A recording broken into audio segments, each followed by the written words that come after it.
Hey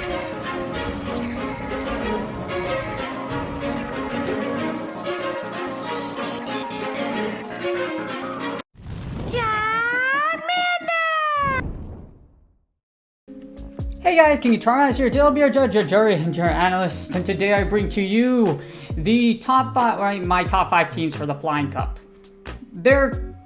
I dive more into, I would say, certain matchups when I'm analyzing these teams rather than give you something that everybody knows.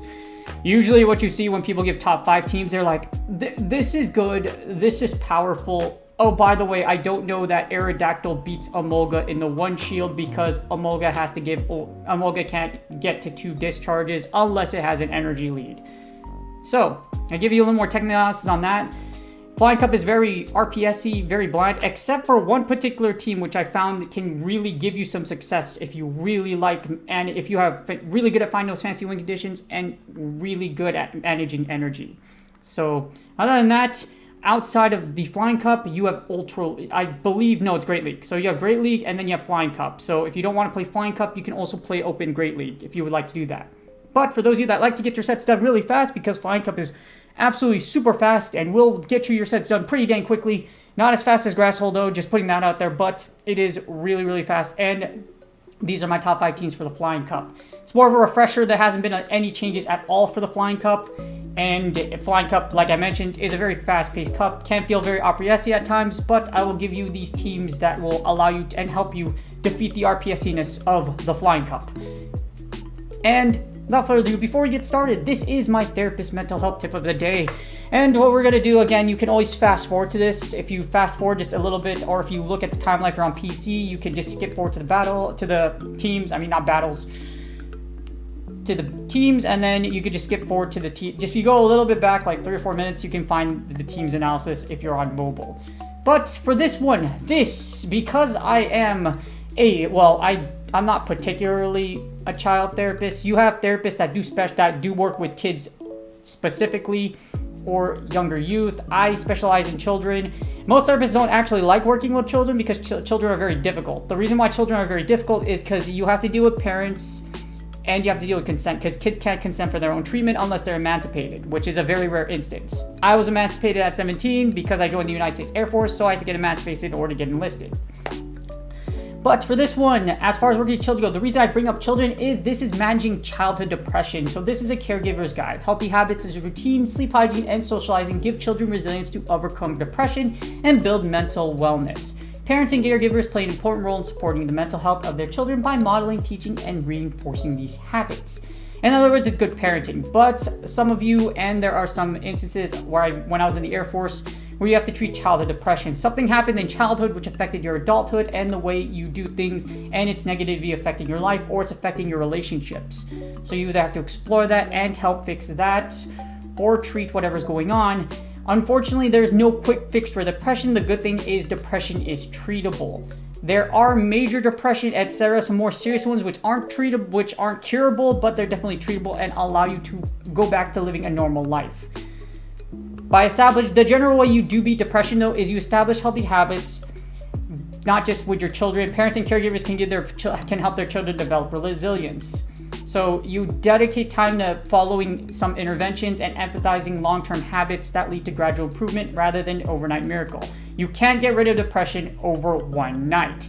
It's totally possible it's a minor depressive episode. If it's a major depressive episode, or if you do have major depression, it's very evil. So a lot of the ones, again, healthy habits and support systems do help when curing depression. So for this one, I'm going to give you a free worksheet. You can access it in the description, but it's a good little worksheet to help you with that depression, whether you be the caregiver, or if you have children, or you know children, or if you teach children, or have a profession where you have children under, you can hopefully identify the signs, and you can hopefully help them out, or you know where you can direct their parents to give them help, like I do on a daily basis. And I get my interview tomorrow for the school district, so I'm pretty excited about that because I know I'm going to clutch up this interview, and I know I got this clutched up. But speaking of clutching up, this is my top 5 teams for the Flying Cup, and without further ado, let's get started. Alright, like I mentioned in the intro, I'm not going to go too deep into analysis. That's because Flying Cup is really RPS-y. You're not going to find a lot of instances where you're going to be really fancy on energy management. unless you're using Emolga or Zapdos, which you're going to see a lot. But if you don't want to use that, I'm going to give you a whole bunch of looks like I mentioned, but there's not a lot of technical analysis here. It's a very rock, paper, scissory meta outside of using double electric, which I'm going to get to for the top team. For this team, but a lot of things do work, so a lot of things will work. Generally, you will always see Emolga or Aerodactyl in a team, generally. For this one, we have Mantine, Emolga, and Aerodactyl. Mantine, you probably saw on the last Flying Cup. With Bubble, Mantine is really annoying against Aerodactyl and straight Bubble Beams it to death. That's why it is very powerful. However, you do need double coverage because of the fact that with Mantine, you are double weak to electric. So Zapdos and Emolga will absolutely fry your poor little Stingray to death. As you see, most things across the board are going to have an A for coverage and an A for safety. Your bulk is always going to be bad. Unless you are using something like Altaria or something of that combination, Altaria or Mantine, your bulk's always going to be a D or an F rating. So don't take too much of your bulk too seriously. Overall, as you see, the meta is very, very condensed. Very solid team, as you see, doesn't really struggle against a whole lot of different combinations. You do pretty well against Skarmory just because you do resist Steel Wing. Water types do resist Steel type attacks, so Mantine versus Skarmory isn't exactly a bad matchup. If you lose the lead, you Safe Switch in Emolga, and then you close out with Aerodactyl with shields. That's the basic premise of this team. As far as what the matchups that Mantine gives up is, like I mentioned, with Skarmory, you do resist Steel Wing, so you have a pretty good matchup there. You can also straight Bubble Beam Aerodactyl to death, and if your opponent tries to Safe Switch out of Mantine, you can lock your opponent into those Bubble Beam debuffs, which can get you some win conditions. Alright, next up we got Emolga, Aerodactyl, and Skarmory. Remember I talked about watching out for Emolga lead? Well, it's also really great for breaking your opponent's shields and then saving your shields for the back. Or if you win the lead and your opponent switches into Aerodactyl, then you can switch into Skarmory and just catch your opponent's Aerodactyl safe switches off of this team. So, as you see for this team, like I mentioned, you're going to have everything else is really good, but bulk is really bad unless you have a bulky burb. And there are some bulky burbs. Not many, though. Every team you have will generally have a threat score of around 300 or so, but most of anything works in this team. Just don't use Charizard or Talonflame, because as you see here, Aerodactyl will absolutely wipe every single fire and flying type on this meta. This team's actually very simple. Like I mentioned before, you can catch those Aerodactyl safe switches with this Skarmory, and you're going to use Aerodactyl on your own. So if you do happen to lose the lead, you could throw your Aerodactyl to your opponent. Your opponent usually won't throw Aerodactyl into you. What happens in this instance is when Aerodactyls are thrown into each other, you don't want to throw on the mirror. Even with moves sneaking through, you don't want to try to reset your charge move cycle because Aerodactyl does so much damage unless it's going up against something like a Gliscor or it's resisting. So, yes. But, generally, to play this team, you lose the lead against Emolga, you either sack Emolga in a lead, break both shields, or you safe switch into Aerodactyl, and then close out with Skarmory and Emolga with shields. That's basically the way you play this team. When I played this team back in the last Flying Cup, I found myself throwing Skarmory into a lot of Aerodactyls. So, Skarmory in the back is good, and it does really well in this cup. Alright, so this team is the exact same back row with Aerodactyl and Skarmory. You just have Altaria in the lead. This might be a little rough for you, though, because if you do find Skarmory's in the back, Skarmory's going to be your one big problem with this team. You might see a lot of Skarmory's, you might not. The thing about the Flying Cup, it's a very condensed meta. It's very fast damage, and there aren't a lot of things you can pick that are really, really good, or just really strong in general. So, yeah, the meta is pretty condensed. And with this, Skarmory is going to be probably your biggest problem. You can try to bully your way through the 2-shield with Altaria, but what I recommend you do is that if you lose the lead, you leave Altaria in the lead if you see Skarmory in the lead. What happens with Skarmory in the back and what makes it really bad is if you safe switch into Aerodactyl, this is what's always going to happen in the Flying Cup 9 times out of 10. They're going to switch their Skarmory onto you with Steel Wing, and then they're just going to Steel Wing you to death, and then it's a loss. That's why having Aerodactyl and Skarmory is really good. But in the right side, if you catch an Emolga lead with Aerodactyl, because Emolga doesn't have a great match against Aerodactyl. They throw their Aerodactyl into you, throw your Skarmory into them. So yes, Skarmory throwing into Aerodactyl, that's basically how a lot of the Flying Cup goes if you've played it before. Generally, if you lose the lead with Altaria, what you're going to do with Altaria is you're going to sack it in the lead. When I mean by sacking the lead, you're going to do as much damage with Altaria as humanly possible. Maybe your opponent gives up the lead. If they do, that's great. So you could just realign with Aerodactyl and Skarmory. If you see a Skarmory, take it out with Altaria, or if you lose the lead with Altaria really hard, like, for example, like an Articuno that can be out there, you could still sack Altaria in the lead and then send an Aerodactyl to smash the unholy crap out of that Articuno. Hulk Smash... is it Smackdown or no? It's Rock Throw. So Hulk Smash as an Aerodactyl smashes Articuno really hard if Articuno isn't able to icy win Aerodactyl to death. That's going to be very rare, alright? You're probably not going to see that Ice Type 10, but that's one of the scenarios you can see. Alright, speaking of leads, usually you might get Aerodactyl in the lead, and this is where this team comes into play. Skarmory leads are pretty plentiful in the Flying Cup. The reason being, you get a Aerodactyl lead, guess what? Steel Wing does really good, and Aerodactyl overall is in almost every team. Even against things like Skarmory, if you're able to throw a Rock Slide, you can KO a Skarmory at certain ranges, so that's what makes Aerodactyl so dangerous. Unless Skarmory can actually Steel Wing down, again, Rock Slide does a lot of damage, so what we're doing is we're putting Skarmory and Aerodactyl together, which you see from most, if not most of every component of the team. Unless you're using the other team, which I still think is the most powerful team statistically, and it's really good. Just because of, I'll mention more on that other team. But we have Skarmory, Emolga, and Aerodactyl. You lose the lead with Skarmory, you say switch into Emolga, and then you close out with Aerodactyl with shields. The thing with Skarmory, there isn't really anything that hard beats Skarmory outside of fire types. However, because of Aerodactyl running Rampant, you probably aren't going to see a Talonflame running around. If you see someone using Talonflame or Charizard, you are crazy, because Aerodactyl will absolutely wipe you and erase you from the face of this earth. It will erase you from the face of the planet quicker than the Death Star did for every single planet it tried to destroy. Well, yeah. The Death Star was incredibly destructive. Yes, I'm a Star Wars nerd. Not so much of a nerd, but you're like, you know, I'm not a super nerd, but I'm pretty up there. If you study lightsaber combat like I do, like not now, but like when I was deployed because I was bored, yeah, you learn a little bit. Obi-Wan's my favorite character, by the way. I love Obi-Wan. Obi-Wan's my favorite Star Wars character. He's a G. I love him to death. Soresu is the best lightsaber style. I don't care what everyone else says. Anyways, with this team, A's across the board, not a lot of bulk, very similar to a lot of other Flying Cup teams you will see. Nothing will really fully beat this team outside of other Emolgas. If you see Emolga, you can either, one, throw Aerodactyl into Emolga, because Emolga can actually beat Aerodactyl in the 2-shield. What happens here is that if you have shields, the reason why Emolga and Zapdos are the most powerful closers is because down shields, yes, Aerodactyl gets slapped to death, or zapped to death, electrocuted to death, Thunderclap and Flash. Zenitsu was hilarious with Demon Slayer. Y'all already know that movie was amazing. And I'm hoping the next Demon Slayer movie comes out soon. But the next season won't come out until 2023, I think. But, fun fact, when you have Emolga versus Aerodactyl, if Aerodactyl has a shield, unless Emolga has an energy lead, Aerodactyl will win that matchup because you can't actually get 2 discharges off in even energy scenario. So that's why Aerodactyl for Emolga isn't exactly a safe fire thing. What happens here is that if you lose the lead with Skarmory, which 9 times out of 10 you won't, you'll say switch into Emolga, and then you will farm down whatever comes into you.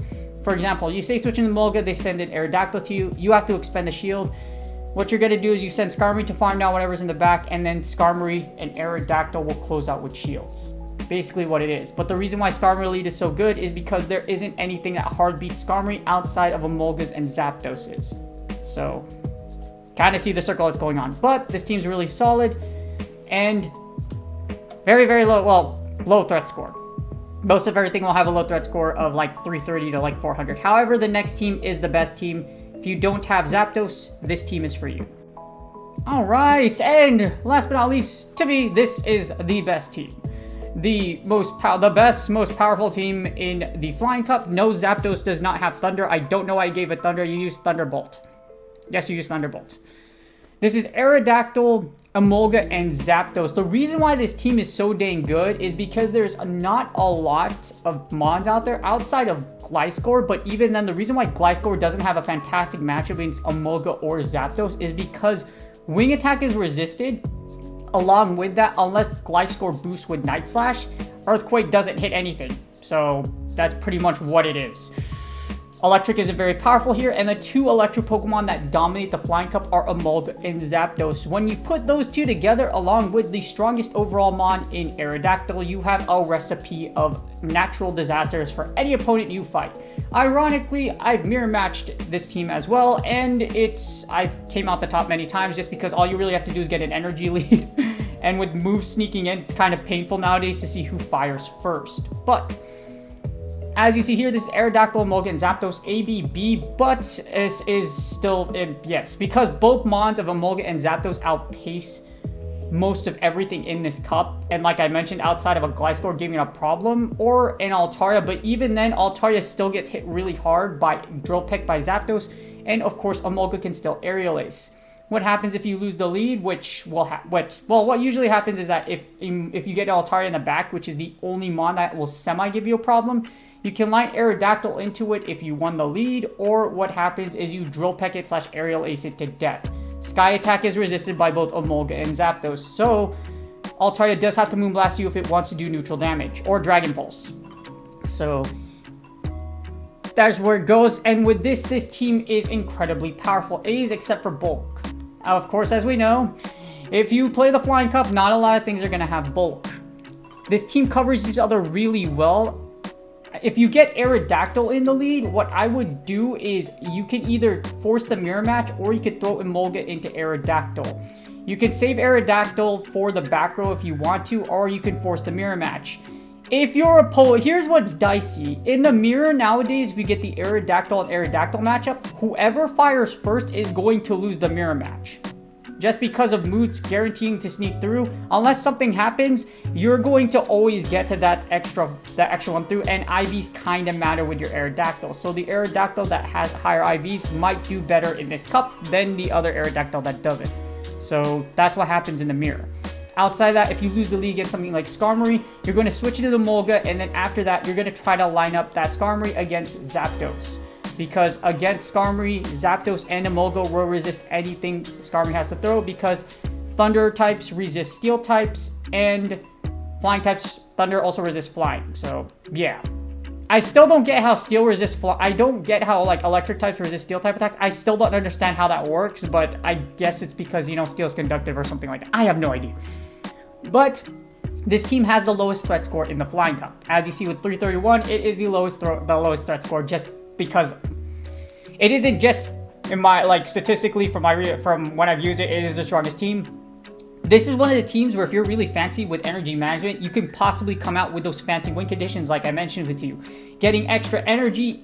There's some instances where I baited with Zapdos with Drill Peck and then Thunderbolted down for the W. So this is a team where you can use your technical and mechanical skill with energy management to come out with Ws. So, but that's only if you have Zapdos. The only thing that sucks is this requires Zapdos and, of course, an Elite TM.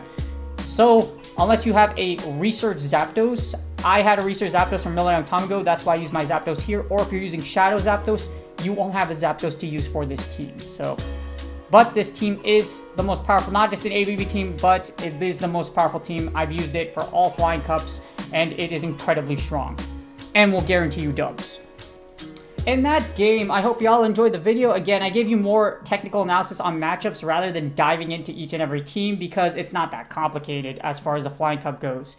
If you don't like the Flying Cup, Open Great League is available. You still have 2 months to make Legend. I never sweat about making Legend if I try, or I don't even care about Legend this season, but if you battle, you'll generally make it.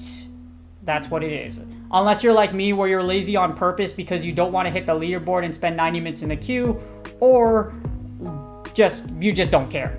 I don't really care. But if you are gunning for Legend, 3 months is a long time, and this is usually like how every other ELO game exists. Apex, League of Legends, they all have 3-month seasons. So before anybody from Go Battle League or whatever from people that pretend that they're really versed into the esports world or the gaming world, 6 months where it used to be from season 1 through 5, I believe, or season 1 through 4. That's not how ELO games typically, that's not how long ELO games usually are. So you have 3 months. If I have 3 months to Lake Legend, why the hell am I stressing about it? If I make it early, great. If I make it later, I really don't care. It really doesn't matter. But for whatever it is, hopefully you guys are doing well on your Go Battle League sets. Hopefully, well, it's still lagging. There's a lot of things wrong right now. But hopefully y'all are vibing and y'all are doing your best in Season 11, where supposedly things were supposed to be fixed, but they're not fixed at all. So, without further ado, please like and subscribe and comment for the video. It really does help with the YouTube algorithm. I really do appreciate y'all. Also, my next stream will be on... I'll probably do a nighttime stream one of these days, but usually it's going to be on Saturday, probably Saturday or Sunday. Yeah, that's when I'll usually stream it. So, but without further ado, hopefully y'all do well on Go Battle League sets, and I will see y'all on the next video.